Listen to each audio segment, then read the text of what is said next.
चोर तो चोर और शिरजोर अशा पद्धतीने जे चाललेलं आहे, तर खरी वस्तुस्थिती तुम्हाला कळायला पाहिजे म्हणून या तिन्ही मुली इथे आलेल्या आहेत आणि याच्यानंतर मी बोलेन.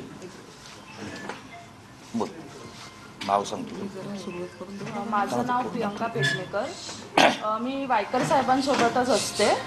मी युवासेनाची मी पदाधिकारी आहे. काल काय झालं,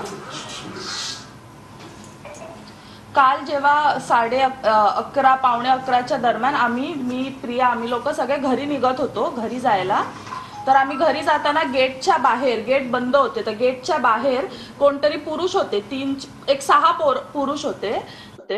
ते लोक आले आणि ते लोक डायरेक्ट आमचे व्हिडिओ काढायला त्यांनी सुरुवात केली. तर आम्ही त्यांना एकदा बोललो की नका काढू, आम्ही लेडीज आहोत, आमचे व्हिडिओ नका काढू, ठेवा. तर एकदा बोललो, दोनदा बोललो, त्यांनी ऐकलंच नाही. परत तिसऱ्यांदा बोललो, तर तिसऱ्यांदा आम्ही थोडं ह्याच्यानी बोललो की आता ठेवा, आम्हाला नाही आवडत आहे हे व्हिडिओ.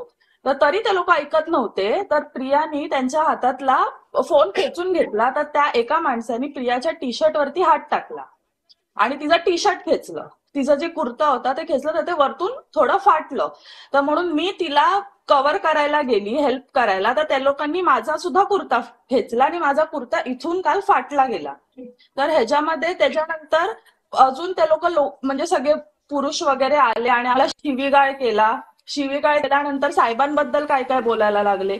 मग त्याच्यानंतर आमच्या इकडची आतली एक थोडी लोक होती ती आमच्या मदतीला धावून आली आणि त्याच्यानंतर ते प्रकरण त्या लोकांनी वाढवलं. पण ह्याच्यामध्ये महिला म्हणजे आम्ही लोक एवढ्या रात्री